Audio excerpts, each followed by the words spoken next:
podcast, radio and stuff.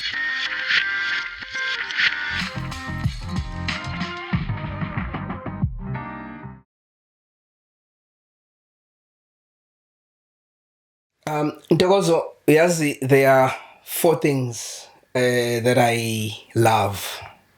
You know, it's my family, God, music, radio. Okay.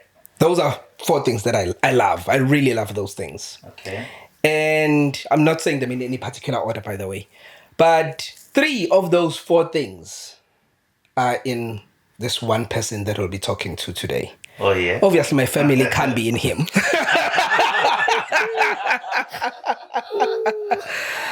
But he is a pastor. Definitely. He does radio. Yeah. He does music. Yeah. We have someone very, very talented with us today. Very excited about today's episode. Hello, everyone. Welcome to yet another episode of Podcast Radio and Stuff. I'm Mkhulumsebenzi. Never alone. And yes, I'm there. It's good to be with you. Just before we start, ungakhohlwa to subscribe, ungakhohlwa ukuthi usharishe, and don't forget to comment on our comment section. 100%. Let's waste no time. Let's tell you who we have today. I suspect some of you have already guessed and some of you have already seen on social media who we are hosting today.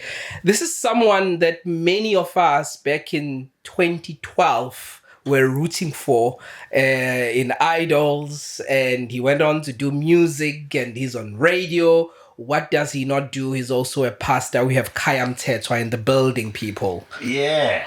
Sanwanan, thank you so much for having me. Yamo, so welcome to it. Thank you, Choman. Thank you so much, Jens. Yeah, the one man who received so much of support in South Africa, in KZN in particular, who brought us together ngokwa races ahlukahlukene. Yes. We all were just Team Khaya Mthethwa. 100%.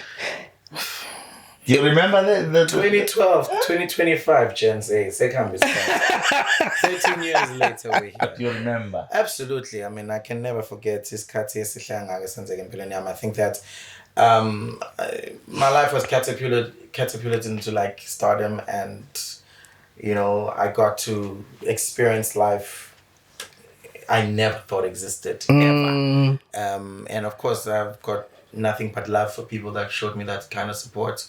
I wouldn't be here if it wasn't for them. And what did it mean to you being the first black winner? I'm sure you've answered that question many times. You're like, oh my gosh, there they go again. But you were the first black winner of SA Idols. That was big back then. Yeah, I think it was a huge milestone, not just for me, but for black people as a whole. You know, we grew up watching, I grew up watching Idols from time to time, and I've always thought, I wonder how it would be like to be on a platform like that. And, you know, being someone who can come through the door first is an absolute privilege, but also it carries a lot of pressure, you know, to live up to that standard, to build a career and almost inspire other people, you know, to make sure that they can go for it and reach for their own dreams as well. 100%. And then, just to take it a little bit backward to the beginning. So you are a son of a pastor, Umfundisi Mthethwa, grew up in the church, you know, and now I just want you to take us a little bit to that, you know, because now Tina Sigbona my idols. Then we started to check your profile. Abanye obviously baby was. And then bathola ukuthi no kahle le indodana kaMfundisi Mthethwa lapha always says emlazi. So when did you realize ukuthi uthanda umculo? Was it because of your upbringing in church or before even ube phakathi enkonzweni? Both my parents are musical. Okay. My mom has got a degree in classical music. Oh. And my dad taught me the guitar. So I grew up in a very musical family. Like it's always like, and not just my parents, my cousins. If we're about to open in prayer, You could swear it's like a jam session in my musician because it's just highly musical. So I grew up in that kind of background. Church really shaped music for me, I'm not gonna lie. I'm one of those kids in Jala but I think that freedom to explore, on instruments has always been there. To learn, I've always been around. I didn't know then that there were names. Now, when I look back in retrospect, I'm like, yo, even growing up, I had names in my house running after me, and I could sing with them. Just allow them to influence me in such a phenomenal way. I led worship at church for about, give or take, 10 years before I ever did a gig outside. Like before I went on Joyous, I just led worship, praise and worship every Sunday. That was my life, and it pretty much shaped my musicality from a self-taught person. Are you the most talented person at home musically? Jeez, that's a very tricky question. Most talented? Yes. I think so. In my family? In your family, yes. I think I am. Because there's a difference between being the most successful musically and being the most talented. I think I am still the most talented. I think they're musical. Okay. But I'm way ahead of them.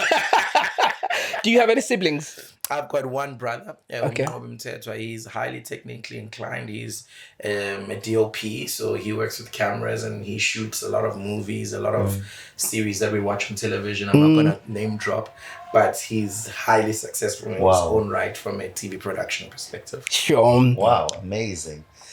Now, I remember that when you went Ogyo audition at my idols, I already knew you. Yeah. And then what wowed me was the fact how you could sing what in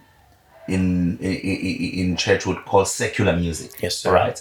So you went there and you auditioned with secular music. Yeah. Now, have you we prepare in the opportunity or would see, one day I wanna go there and I wanna show them who I am? Absolutely not. So around 10, 11, I asked my parents to do vocal training, which they agreed. I was lucky enough that my parents agreed for me to do private training.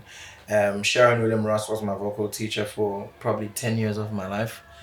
And because she's not a Christian person, I did jazz, classical music. I did a lot of pop stuff. So a lot of buildings that were open, I sang at the opening of the ICC. As a teenager, I sang at the opening of Shaga Marine World. So there's a lot of iconic places in KZN where I sang there as a teenager, just gigging. And you're not singing gospel there, you're singing all sorts of secular stuff. And so I think that really influenced me to really not just listen to Christian music because I'm coming from a Christian family, but it broadened my horizon. I had to learn music all the time. And because of the work, I worked on the ships. I was on the ships for 2 years. Doing entertainment, you know what I mean? So I've traveled quite a bit around the world, entertaining people around the world, but I didn't know that thing will one day work for me as some sort of platform or some sort of playground. I'll find myself, and when I find myself on a platform that big, I can then be maybe relevant because I've been singing all that music for quite a bit of time. Wow. And I think speaking of secular music, one song that I will never forget that you sang, because I played it on radio when I was on radio at that time, around 2012. Yes, sir. Nicki Minaj. I'm sure everyone tells you about that song. Yeah, man, that was a hard thing for me to do. I think that's what pressure does. Pressure will grab stuff out of you. I didn't think it was that great when I was doing it because I really thought people were like, he's so lazy, he should have learned the rap and it would have been so dope for this Christian boy to rap when it came out. You know what I mean? Like it could have swung either way, you know? Yeah. And so slowing it down, taking it to a love song and whatever was a gamble and a dice that I threw and I guess it just worked. I'm not talking with people. It was hot, bruh. But for me, the greatest endorsement for me was Because that song featured on my first album. For me, the greatest, stamp of approval for me was us getting clearance from Capitol Records. Wow. And Nicki Minaj's team that I can record the song and put it on my album. Yeah. That was meant everything to me. Wow. And Nyambose, now, just as a papa like my idols, I think we can say, I can say from where I sit, you are the most successful idols winner. Yes, you are the first black, but also the most successful from where I'm seated. How does that, how did you do that? And the reason I'm asking that question is because you hear a lot of people saying competitions like idols, they are nice for people to be known, but the winner sometimes does not, become the most successful. It will be number two or anybody else that was in the competition. But you won the competition, and I think you stayed the cause, the music. No one can doubt your talent. Everyone knows who Khaya Mthethwa is. Yeah. How did you? Where do you get that staying power? I think that it's important that I went into that competition already knowing that I'm going to be in the industry. I wasn't just rolling a dice on a competition to say I hope I can win. In the Idols house I was writing. I had my first album written and done. I wrote the entire album while I was in the album. Wow. Because I knew out of this, I have to record. So I can't be sitting around on social media. I was in the music room all the time. Yeah. Literally writing music, trying to work on a plan. People like Omini Dlamini, they were highly instrumental in getting me a manager as soon as I got out of the Idols house, because I knew that it couldn't just be about the competition. TV shows are TV shows. Yeah. They're not brand building models. You know what I mean? They're once you're out, you're out. They're actually when they said I'm the winner, when they announced me, they were advertising auditions in the same sentence. You know what I mean? So you're out, and now they're thinking about on to the next one. And so I've always wanted to be a musician, and I've always wanted to be in the music space. So win or lose, for me it wasn't about winning or losing. It was about, okay, I'm gonna try this. If it doesn't work, I'm still going for it. You know what I mean? Sure. And I think a lot of people come out of competitions like that without a plan. They come out of competitions like that without a sense of direction, and they feel stuck. They don't have the right team. I was lucky. I really thank God. I had a great supporting team. My parents are always on my case with what's next. And so the structure is right. So I wonder that were pushing me to do the next thing. I mean, as soon as I was done with Idols, I knew I wanted to be on television. The first thing that I spoke about, one of the camera guys introduced me to a gentleman who owns one of the biggest production companies. He's now even left the country. He's doing production in Dubai now. He gave me my first TV show, Gospel Avenue. I knew, so I was always on the money. Then I went on to doing Clash of the Choirs. I was always looking for opportunities of what's the next thing. I wasn't satisfied with Gucci. Go first Black Idol League. I couldn't be bothered. Sure. Yeah.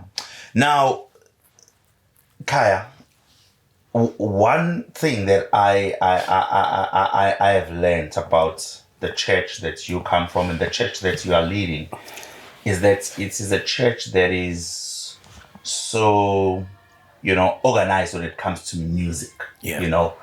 And even now, you guys are very organized when it comes to music. I heard one of the gospel musicians, Oli Mwango, mentioning that she was actually discovered at Oasis. Yeah.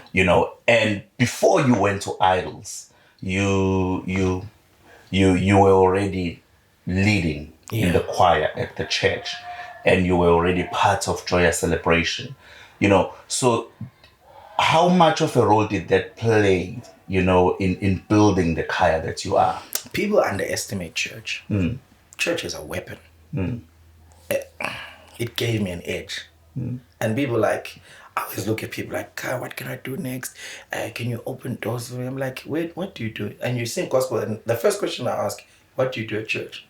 Is and I can't give it. I'm like, you're fumbling the very thing that made me. So I can't help you. Because if you can get that one thing right, because you don't know who's in the audience. I mean, I didn't know, Tunzinam would be in our audience. I didn't know that Lindeland kids would come to my church. I didn't know. I didn't know them. I was just singing. Had no clue. I didn't know that they had a relationship with my parents. I didn't know that. I had no clue. I was just doing me. You know what I mean? Not for anyone else. But I had a platform, and it's either I was gonna talk bad about the platform, abuse the platform, or I'm gonna utilize the platform. Something very strong. Today, as you're saying, we've got one of the best, praise and worship teams, I think, I could say in KZN, and I think that that is testament of how we take the platform seriously. You know what I mean? And I think that a lot of kids that want to be in the gospel scene, even not even the gospel scene, if you want, we are rehearsal every single Sunday to an audience. You won't touch me. By the time I grab a mic and you've never sang in front of 2,000 people, I have every single Sunday. I've got an edge over you. There's a way I hold the mic. There's a way I view the audience. There's a way I interact that you do not have. And I think that church is a vehicle, is a platform where it can train people to become, I mean, you look at most gospel artists, even Napesha, they come from church. All of them come from church. What would make, why do you think you're going to be different when we would say, I guess there are different lanes for people. For me, church, man. And I think that it's the easiest. See, to this day, I don't take money from church. I'm a pastor, I don't get money from church. Even if it's in Tola.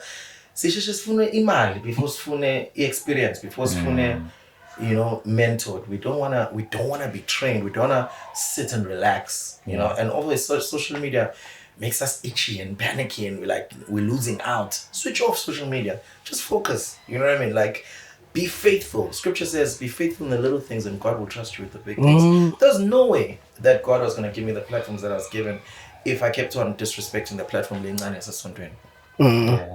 I would have closed that door on myself. And then after you the big win in the Idols, and then we started you now showing us who Khaya Mthethwa is, King Khaya. we started seeing you. One of the things that I've noticed about you is that you are a person who believes in collaborations. Yeah. When I listen to your music, most of your big songs are in collaboration with other artists. Yeah. Where does that come from?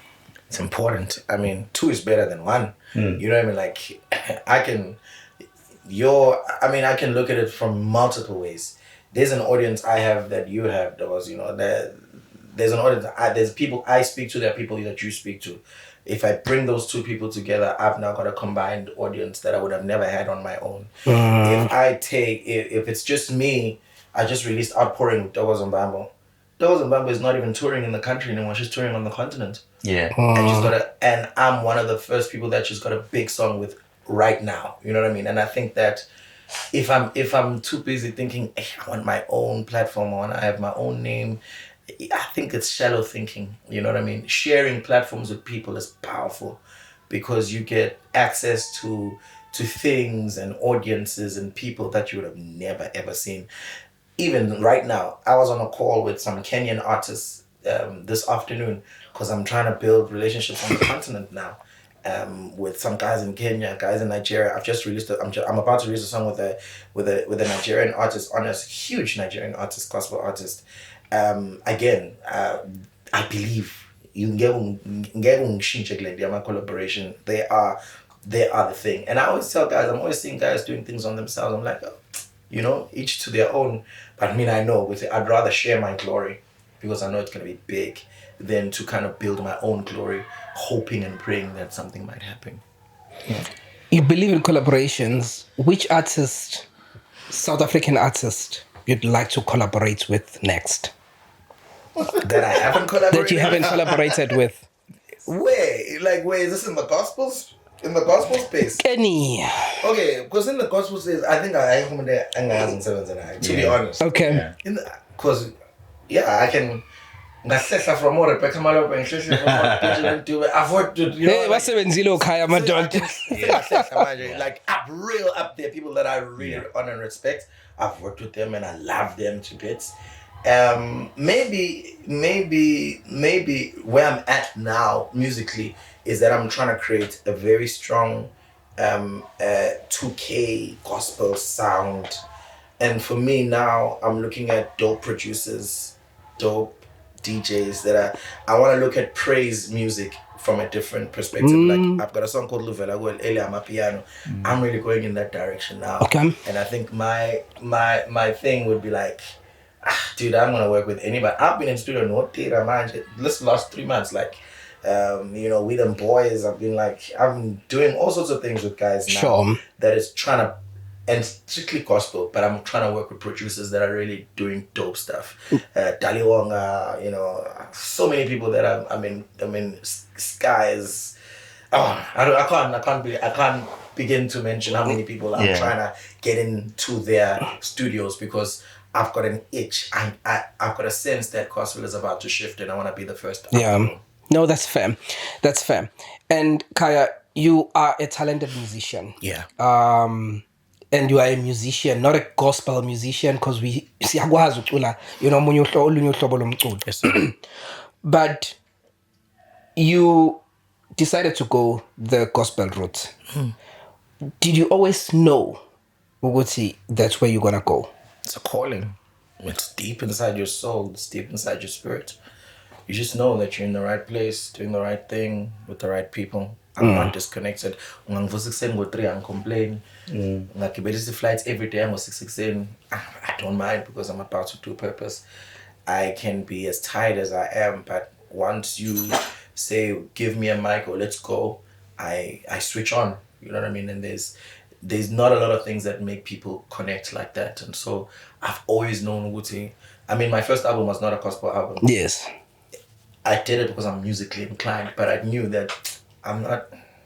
I can sing about girls, but I don't want to sing about girls. I don't want to.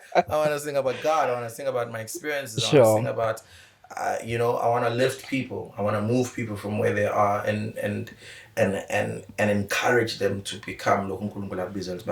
Yeah. Actually, what Ukai is talking about, I'm reminded of one interview that we had here with Mfundisi Nzonzo and other conversations that we have had. So Ukai is actually now ahead of time, or he is now producing music that is for the future.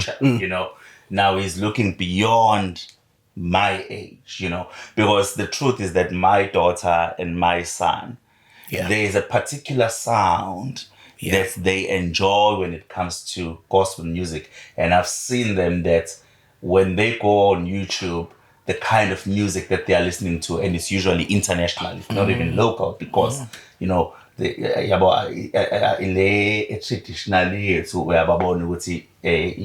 are not connected. Yeah, so I'm happy he's ahead of time as a musician. I don't know. Are we ready to go into radio a little bit? No, I want to ask something on music. Okay. Okay. Oh, you were talking about being ahead of time, ne? And some of the people that you want to work with. So, Khaya, you sing gospel. You are a pastor, but maybe actually I'm going to link it to radio. You have a radio show, 12 to 3, that has nothing to do with gospel. And even when you were talking now, ukhuluma ngohlobo lomculo olungabukwa njenge-gospel. Why is that important to you? Why is it important to you to be ukhaya okwazi ukuba umjita kodwa futhi ukhaya owumfundisi? Because it's the only way you can be authentic. You know what I mean? Titles divide us. Titles create barriers. But Mingo Khaya, I'm accessible. We speak at the same wavelength. I've got the same struggles as you. I've got the same, problems as you. We're trying to achieve life maybe in the same way as well. So I think that I've always tried to. I don't like titles. I don't even like being called pastor. I want the work to speak for itself. I want the people I've touched to speak for themselves. I don't want to be really seat to humble. You know what I mean? I don't like all that stuff. I don't like I don't like how churches become like that. And I think that one of the things that religious people don't like that I'm on a show like 12 to 3 on Kakas, and because for them it's like, you're in the world. Mama conversation. I'm like, baby, we're in the world, but we're not of the world. You know what I mean? Like, we can't run away. That's same Shabin. You know what I mean? Like, and that, I've had to do a lot of pushbacks about why I'm there, because I only believe that light can only shine in the darkness. What's the point of me shining where other people are shining? You know, light can only be seen lange kakonukanye. And so if I'm not willing to go into spaces that are deemed to be dark from a Christian perspective, then I'm not shining any form of light. Wow. Okay, beautiful. There's this thing that Spotify does at the end of each and every year. Yes. Where like you have a top song, Yes. top artist. The song that was the top song for me was your song. Can you take a guess? From a 2019 album. Mkhulumsebenzi. Mkhulumsebenzi. I absolutely love that song. Sure. I play that song on repeat, especially if I'm driving long distance. I remember that the year I was driving to Cape Town. Yeah. That song was on repeat. Sure. I love that song. Love it. Talk to me about that song. How did it come about? Because this is just for my own indulgence. Yeah. 2019, truth be told, I was going through a divorce, and I was in a mess. Like, I was not, my life was a wreck. I think I had a situational depression, and I was struggling a lot. Alcohol abuse, and I was stuck. I just felt like I'm stuck, and I'm at war with myself. I'm struggling to be creative, and I'm struggling to do what I know I can't do. And I just had a baby that year. And so, there's bittersweet moments that are happening in my life. And I think that one day I was about to travel, and I just kept on like humming this and usually for me, when my creative process is that the vowel sounds and the consonant sounds in my mouth are almost usually linked to the lyrics. So I'm like, that's like saying, so usually that's how I'm creative. I hear the sound of tonal that is linked to that thing, And that song came, and nothing about my life then was saying Mkhulumsebenzi. It was just a prophetic thing. It was saying, I'm going to speak what I don't see. I'm going to say what no one else is saying. And I'm going to believe for it. And trust God that Mkhulumsebenzi awenza. It was just prophetic because there was nothing big. I was just down and out. I felt like my life is over and the whole world was on my shoulders. Every time I switched on social media, I realized how many people hated me. And I think, it was the worst time. But out of that dark place came possibly one of the biggest songs I've ever written. And why is that important, Khaya? Why is it important, ukuthi uma ngabe you are going through difficult period in your life, ukuthi ukhumbule ukuthi Mkhulumsebenzi? I think it's not so much ukhumbula more than it is ukuzafema. Okay. Because sometimes ukhumbuli. You know what I mean? You have to force yourself. You know what I mean? Like you have to tell yourself what you don't feel. You know what I mean? Like you have to, you almost have to preach to yourself because you're so disconnected from other people. You're so disconnected from positivity. You've been in the aim for such a long time and you just can't see the light. You know what I mean? And I think Uguti, preaching to yourself or speaking positively and affirming yourself, I remember I had a conversation with Baba when I was going through all that stuff, and my dad said, you're going to have to make a choice. Go to Zoboban after this. Choose marriage. don't choose with the inqumo ongayithandi. Make a choice now and start trying to look towards a choice that you've made. You know what I mean? And I think that on the flight, hey guys, when I wrote, I still have the voice note on my phone. You can hear Mkhulumsebenzi flight. Like I'm 30,000 feet above sea. When I walked onto that flight, before I wrote that actual chorus, the flight attendant, Nangselanzira Airport, kwakuyikhulula flight, I'll never forget it. She said to me, "Umshiya kanjani umfazi omuhle kanje?" Yabo. That's the question that she asked me. I remember I just put on like I'm always having it's either I have a cap or a hoodie. So I had my hoodie, I put on a hoodie.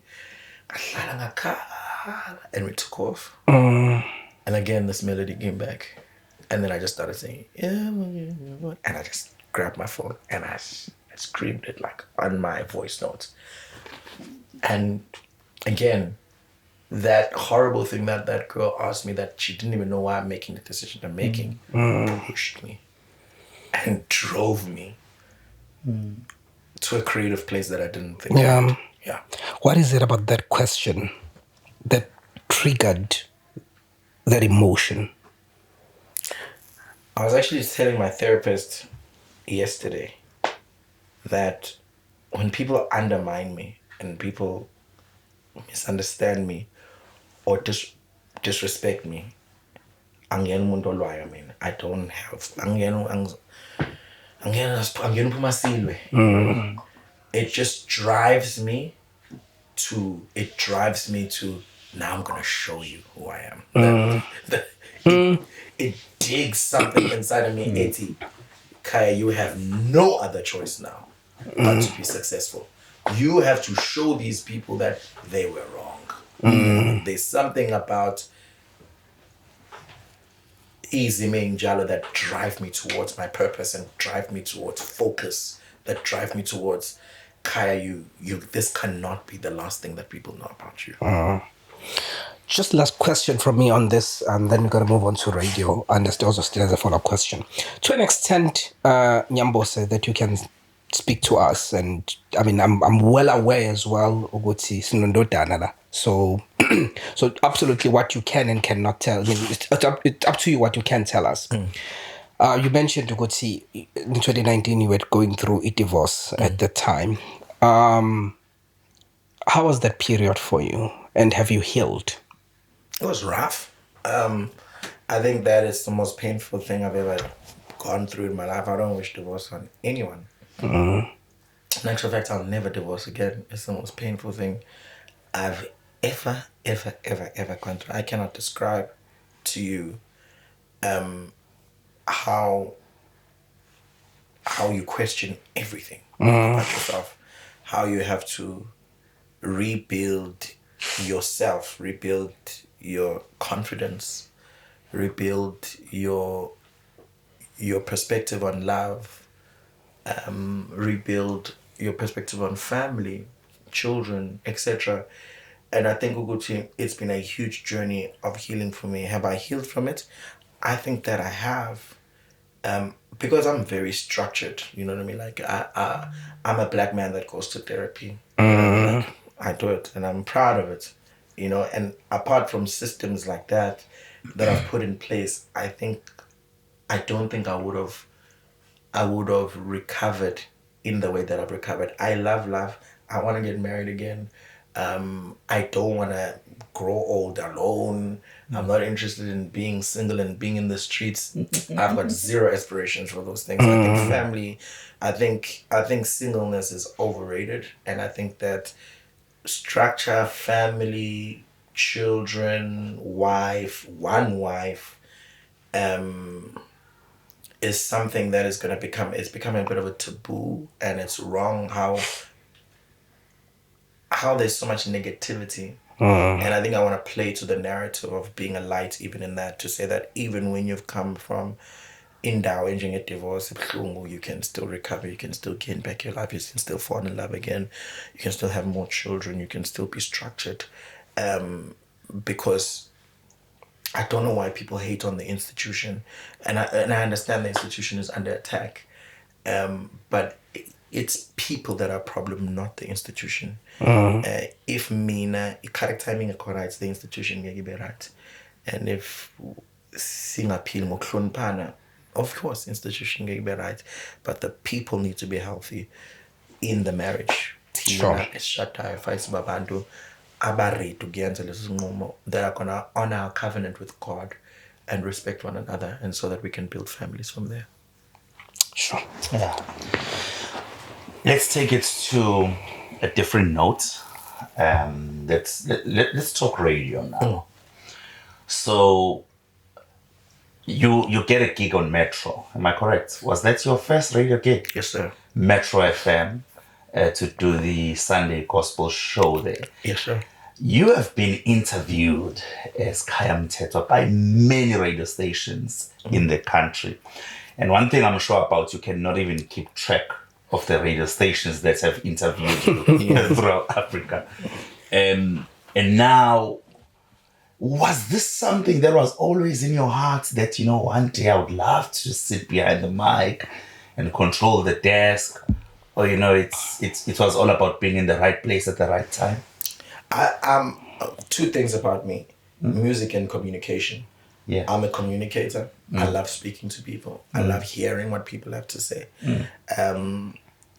I've grown to love preaching, to love speaking, to love searching and researching izwi laNkulunkulu. So radio for me was one of the, I never thought I'd make it. In actual fact, some people told me that you'll never be able to do it. You know what I mean? Like, it's the toughest thing to crack. You have to start commercial radio or start community radio. Then you can build yourself from there. But back notice. But I find music.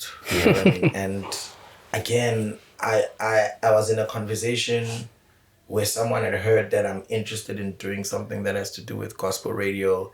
And I looked like the part that they needed for that specific, brand and so forth and so on. And when I got the call to say that, hey, we heard that you're interested in radio. And I told them on the call, I was like, hey, I've got zero experience when it comes to radio. Yeah. And all I know is that I'm passionate and I'll commit. I'll never be late and I'll do it to the best of my ability if you can get me someone that can teach me. Okay. And lo and behold, no one taught me. I was the first show I was on. Tommy Ngobeni was late that day. I had to do the opening link. Oops. You know what I mean? Like, it was rough. Yeah. And you did not really understand what is a link at that I time. had no clue, man. I was like, what's going on? You know what I mean? It's 6:20 in the morning. You know what I mean? Like, Yeah. And I just fumbled and stumbled over that link. I'll never forget it. But I mean, I got into it. Again, a big chunk of radio is having to listen to radio yourself. Yeah. And hearing other people's perspective, understanding. Luckily, I'd listened to Tommy Ngobeni's show religiously. Yeah. Yes. I knew exactly what's going to happen. I knew the segments. I almost knew the clock. I just didn't know it was called a clock. But I knew I had the mind to know two songs. But 6 was against $10 or whatever. It was a Calamity 2 songs. So I knew. But I didn't know what that was all about from a technical perspective. And so getting into radio was just, I can't believe I spent 8 years of my life at Metro. It taught me everything. 8 years? It taught me everything that I knew. It was 8 years. Yeah. Yeah. So wow, that's amazing. I spent a long time there. Wow. So you were doing the Sunday show. Apart from the Sunday show, during your 8 years, did you get to experience other shows like standing in for other presenters on secular shows? Absolutely. Sometimes they'd bring me on Saturday, sometimes they'd bring me on at night, just to get my own personal experience. So it was awesome. And I think that shift also gave me the break into Khaya FM, because Khaya FM was a gospel show. It was a Saturday 9 to 12 show. No gospel music was being played, but the reason why they gave me that is because they had heard me then do other shows that I was doing other late nights. So Khaya FM actually approached you. Yes. Yeah, and came to you with an offer that would like you to move over to us, and this is what we have for you. Yes, sir. then I believe that you were in your comfort zone at Metro FM because you were doing gospel and you are a gospel musician. It is what you understand more, and it speaks to you as a person. Then apart from the money, what made you decide to go to Khaya? Apart from the money. I'm sure they offer you more. So if they come to you and they saying they're snatching you, so the check was bigger. So let's put that aside. Yeah, apart from the perks, I think that for me again, it was a challenge that I'd never done. It's something I've never done, and it's going into territory. Again, it's that thing about ngubani and how can I bring about looking into that platform and for people to I can learn from them, because listeners call in and they change your life. Yeah. And you speak to them and you guys influence one another. There's this back and forth thing of influencing one another.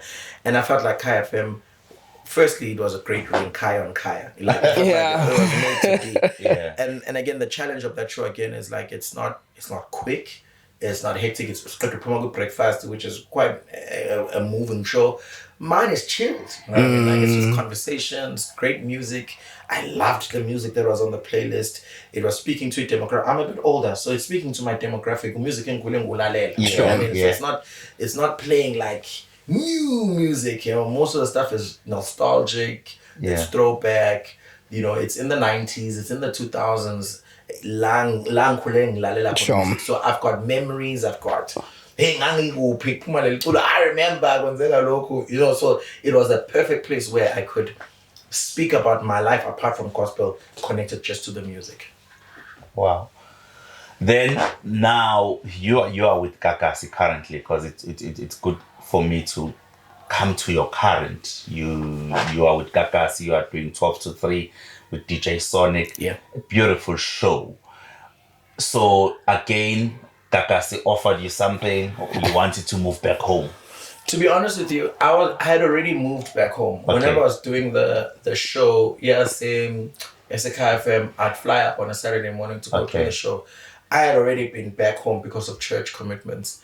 And so my desire was to kind of be back home physically as well. And if I could find something that would also fill the void of the radio thing in my heart, I'd be happy to do it. Also, again, whenever I land in Durban or whenever I'm taking Kakas, to be honest. You know what I mean? So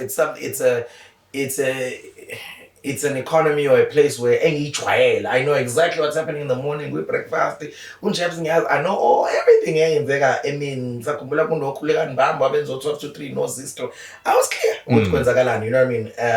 It's a culture I really enjoyed. It was funny, it was young, and I knew a lot of people in my space. So I knew if I want to be in those people's minds and in those people's heads, that's the platform I need to be in. Now, you spoke about a bit of a pushback from Abazalwane, because you are a pastor in a church, because your show, it's yourself and a DJ, it's two different lifestyles. Yeah. So what are some of the pushbacks that you have heard, received, seen on social media based on the show that you are doing? Especially because now you are in a radio station that is based in KZN. Maybe when you were on Khaya FM, most of the people who are based in KZN, who are your church members, were not listening. Yeah. I think it's stereotype pushbacks. Like it's the normal Yesterday we had a conversation about abortion on the show. Okay. And when you talk about abortion with Christian people, that's a no-go zone. You know what I mean? We don't talk about that. You don't kill children, you don't touch children, I believe in no abortion. I personally believe that. But do you really think I'm not gonna have a conversation about it? Because so when I'm abortion, because when I don't believe in it. So why am I not in the front? I feel like the church is always reacting to things, and we're not always shaping the conversation. We're always reactive. No, you know what I mean? Like let's see where people are making hard choices. they're in our churches. They're making hard choices. Yeah. So you think I They're don't know going what's through happening the in my most. church? I'm Yeah. sure they're there. Yeah. And so what am I saying to those little girls? What am I saying to those young women that are in the church? What am I saying to guys that have been rejected because of abortions? What am I saying to ingane ekwakhulunywa nazo zatshena ukuthi njengoba wakho umthanda ngakwathi andikhiphe wena njengoba usumfuna ngakho? What am I saying to that young boy okhulunywa naye kanjalo? And so I use the platform here, radio, to have those hard conversations that I can't have on the pulpit, but I can have them on the radio. Why can't you have them in the pulpit? Because it's not the place for it. You know what I mean? The pulpit is not the place for arguments. Okay. It's not the place for discussions. You know, Okay. it's a one-way street. And so radio is a medium of a two-way street. I've got VNs, I've got calls, I've got people pushing back, my text message, and I love that because it opens up. It's not just my opinion that matters. Sonic has got his own opinion, his own mind. You know what I mean? We are two separate people in our belief structures.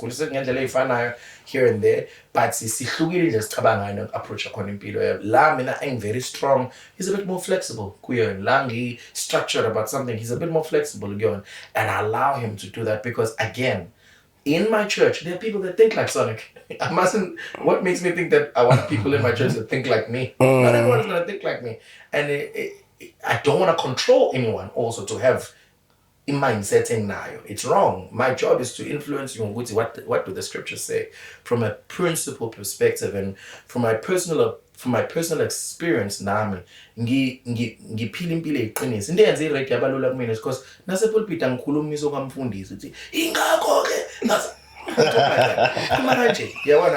ngikhuluma I share my experiences njengoba enjalo. Ngikhuluma ukuthi ngalimali ekutheni I've spoken about my divorce on stage. I speak about getting married again. I speak about struggling with relationships. I speak about parenting. Ngikhuluma ngazo zonke izinto lezi. So when you hear me on radio, there's no difference between the guy okhuluma la people pay. I don't need that ekhuluma a stage. Speaking of radio, Nyambose, i-radio inabantu abafana nathi abathandi bayo ne and abathandi bayo bama-purists. Yes. I know you guys. Y'all hate me. Bama-purist. So kukhona abantu abathi mangabe bengena ereyidweni bese sithi nanko kama-influencer. So wena Nyambose asikwazanga as umuntu omsakazi, uqhamuke as a musician. So maungene radioweni, trust me, natural reaction from someone that loves radio, that has always loved radio, is there you go. They are taking another influencer. How do you deal with us? Hey, that's a tough question. And purists are entitled to their opinions, and I think most of the time they're right. I just hope that I can live up and take responsibility with the platform that I'm given. I think that a lot of the reason why influencers or musicians or actors and actresses that have come into his space, soccer communications, because they don't take the space seriously themselves. And so they are seen as disrespecting the space because we don't honor it, we don't research, we don't go into conversations. We fumble, we make mistakes that we're not supposed to be making. You know what I mean? And it disrespects the mundo omsevai. And I think that the honors is on us that are outsiders that have come in to creep into, because we're passionate, we love it, and we know why we've been put there. You know what I mean? We know we're in the right place. We're not adverse to the situation as secured. I think the honors is on the communicator to say, I'm going to rise to the occasion, I'm going to take it seriously, I'm going to learn, I'm going to challenge myself, I'm going to take criticism as well. I'll never be defensive about the space to say that, who do you think you are? No more on that. No, I'm no more. You're actually right. I don't belong. I don't really belong there because I didn't come up through the ranks that make these great. I don't have a great radio story. Yeah, when we I don't come through community. I don't come through, commercial. Then, going to the public. I don't come through that. But what I do know is that I'm willing to learn. I'm willing to be authentic. I'm willing to take criticism. I'm willing to challenge myself to become, to be an underdog, and to be able to say, but gosh, we're so glad that he did. Yeah, no. And to be honest, yeah. Nami ngangacabanganga as umsakazi. We are confessor man. Don't hold back. No. Gents, just come at me. Don't hold back. Yeah. I never imagined until you did your first show at Metro and you did a wonderful job and you moved on up until where you are right now. So it is always good to have system shockers, for the people who recruit talent, when they are able to identify somebody that is unthought of. Yeah. So it's always good for the person who thought, let's bring on Khaya. Yeah. I'm scared to ask you guys, what do you guys think now? No, but we are interviewing you. I don't care, but I'm not allowed to ask you a single question. You are so used to interviewing people I'm not on allowed to Gagasi ask FM. one little question in this whole little thing. You interview people at Gagasi FM, so we must interview you. I think the conversation around the feedback and everything. I think that the difficulty with the space that you are in, Nyambos, is that radio, unfortunately, uyenza publicly. Well, everything that you do it publicly. So everyone has an opinion. Abanye bazaqala ama-podcast ukhuluma ngomsebenzi owenzayo, babeka imbono yabo. Babeka imbono yabo ngomsebenzi wakho, and you're thinking, what does it have to do with them? But you do it publicly and people are entitled to their opinions. But it does not necessarily mean right. It's an opinion. So speaking of opinions, you said you and Sonic are different people, Personally, I love your show. I enjoy listening to your show. Yeah. But you do get people that are saying you guys are just too different. But and you don't gel because you're from different worlds. There are people that say, "Man, Sonic don't gel." Yes. Jeez. Whoa. You've never had that? Well, maybe in the beginning. Okay. But 3 years in, we finish each other's thoughts. Literally finish each other's thoughts. Before one person goes, no, things okay. But we are, and again, I think that it's not a relationship we have on radio. Yeah. It's a relationship we have outside. Sonic comes to my house, my securities don't ask for the code, Sonic, when he comes to my house. Yeah. Sonic was a Khaya. Yeah. When my parents live, he drives in, he opens, he frichi. You know what I mean? Ngazukuba Sonic into Zuma. I know his parents, and I text her mom. Her mom texts me with feedback. It's in relationship here to manage. You can't touch it. It's impossible. Because Swiss cat is woman. Now and say I men do it. Yeah. And we do just like that. And I think Sonic is out. Who's out is strong. And he's one person who is he's highly opinionated about what he believes in and he's gonna go for it. But he's got the softest heart. He's a soft hlonipha. And I think that those values connected us in ways that we're inseparable now. They connected us in our conference. Sonic sits in my front row for church. He was there for our conference on Friday for Isonto. For Easter Friday, for Ipasik, he was there.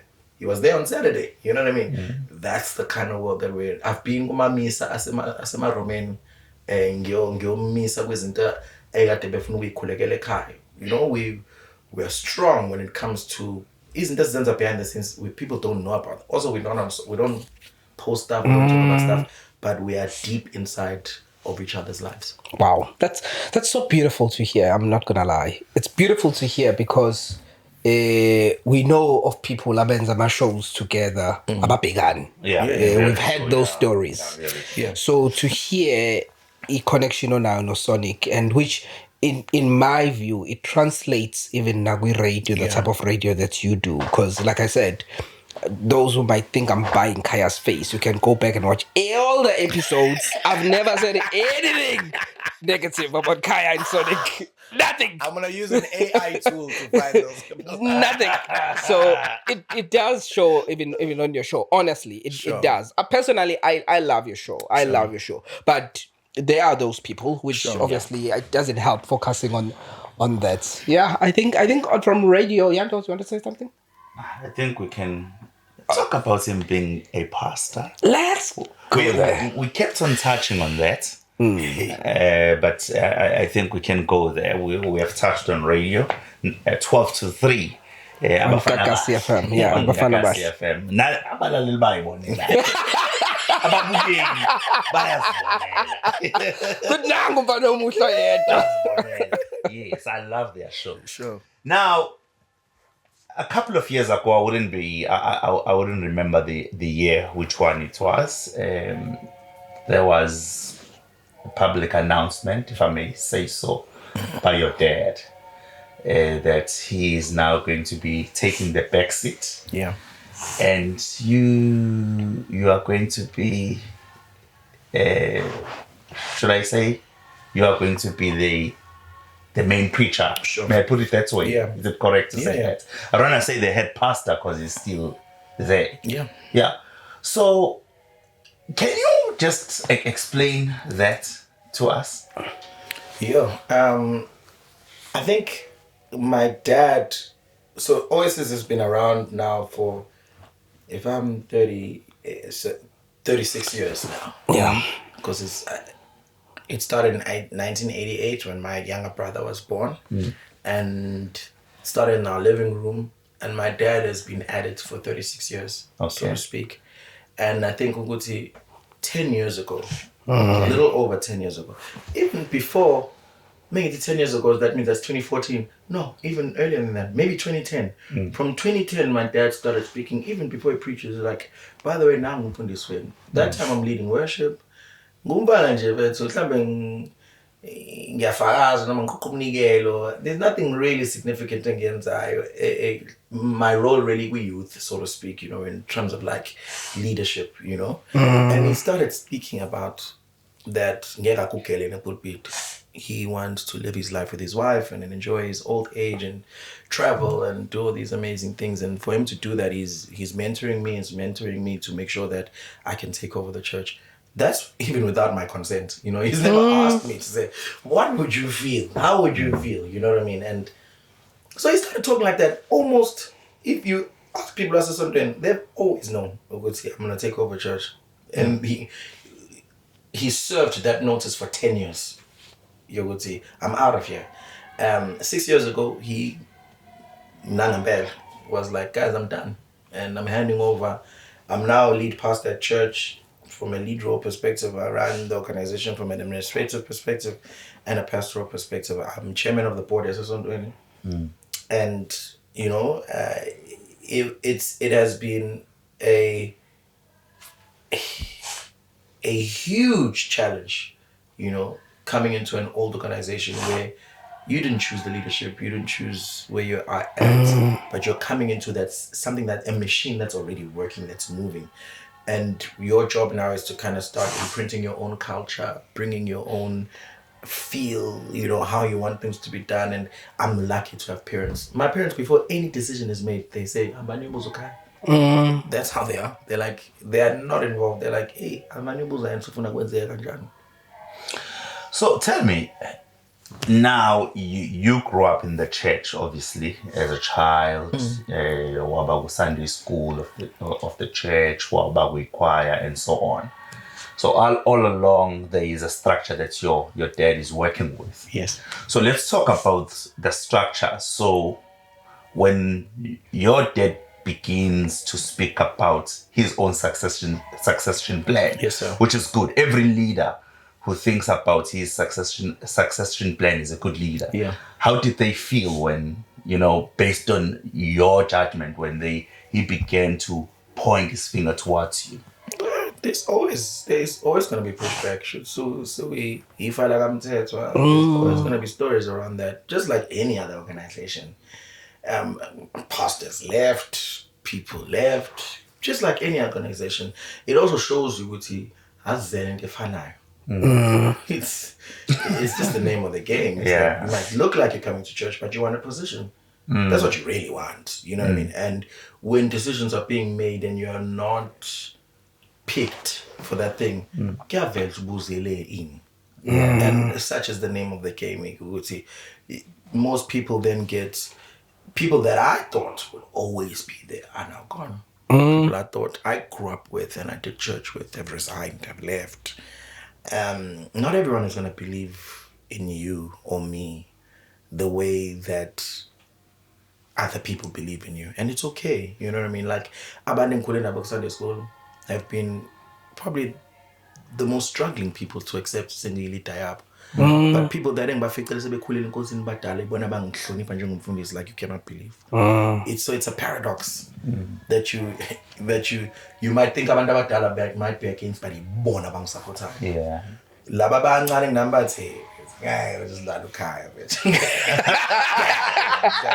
it's not gonna happen. So it's that kind of paradox that I live with. When people choose to leave, abanye, they are vocal in terms of why they are leaving. Yeah. So they would not just disappear.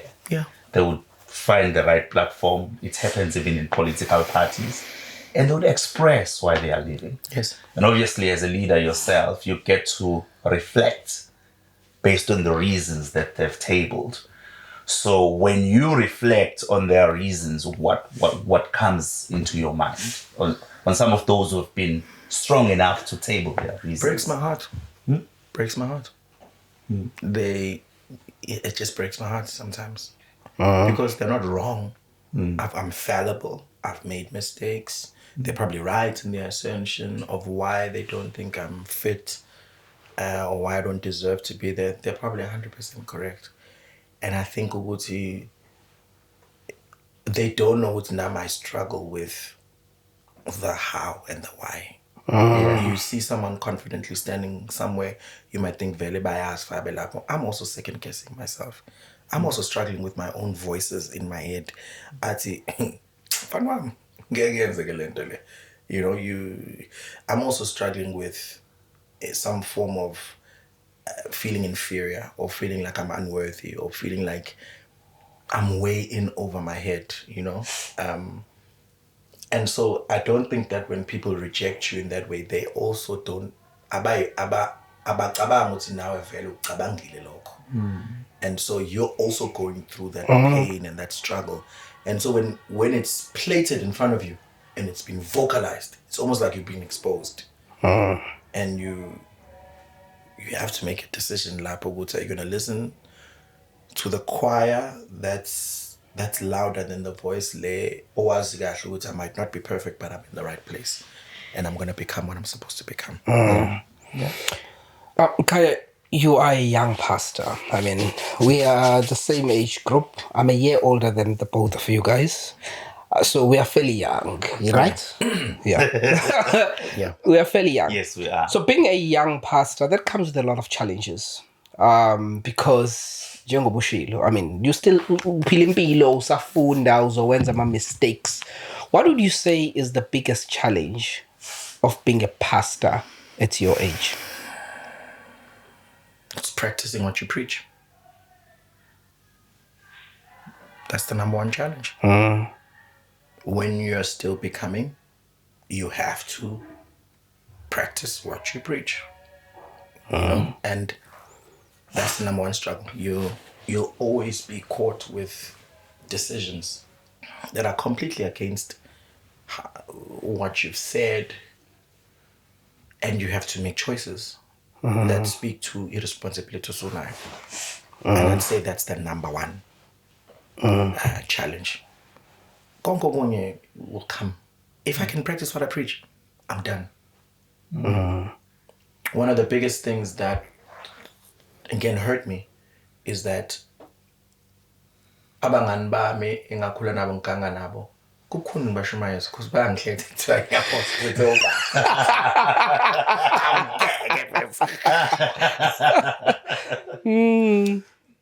That simply put, what that is that who you profess to be and what you did don't correlate. And definitely correlate yakho. And so personally, my personal mission in life, ukuphila impilo ihambisana nento engiyikhulumayo. During this interview, as we approach an end, one thing that I've learned about you is that you are very self-aware and you are very receptive to feedback. There's nothing that from this engagement that we just had now, it sounds like there's nothing you are willing to listen, and that's their perspective. Where does that come from, and why is it important to you to listen to someone that criticizes you and that doesn't see things the same way that you do? The greatest communicator is the hearer, not the speaker. And it's number one lesson I've learned about communication, that I communicate only because I've heard. So if I didn't hear well, I'll never be able to communicate well. And so I've learned that, Oguti, there's nothing wrong with criticism. I guess, maybe let me put it this way. There's nothing wrong with the spirit behind criticism. What's wrong is how it comes about and from which attitude or agenda it's there to do. Kunabantu abacriticize ngwavele bafuna ukuchopha. Yeah. And so those people you have to ignore. I think abantu that are just there for you. But they don't know ukuthi ungabalalela. And those are the people I listen to.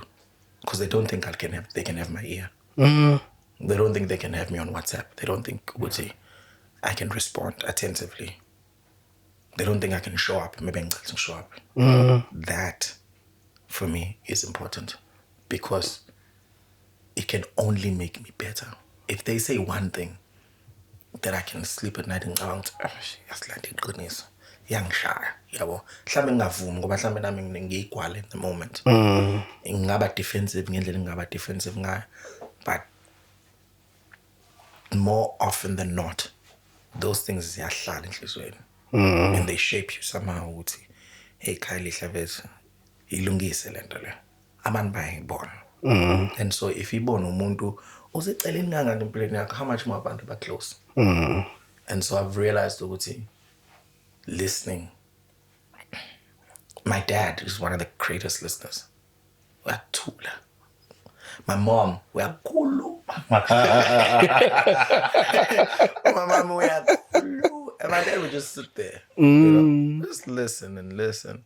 And he'll say one thing that will end everything. And I've learned that. He has learned not to see. He's not a man of many words. But that one little sentence I'm sure is othulisa yonke into ikhuluma. And I hope to learn to become kanjalo sinami mkhulu.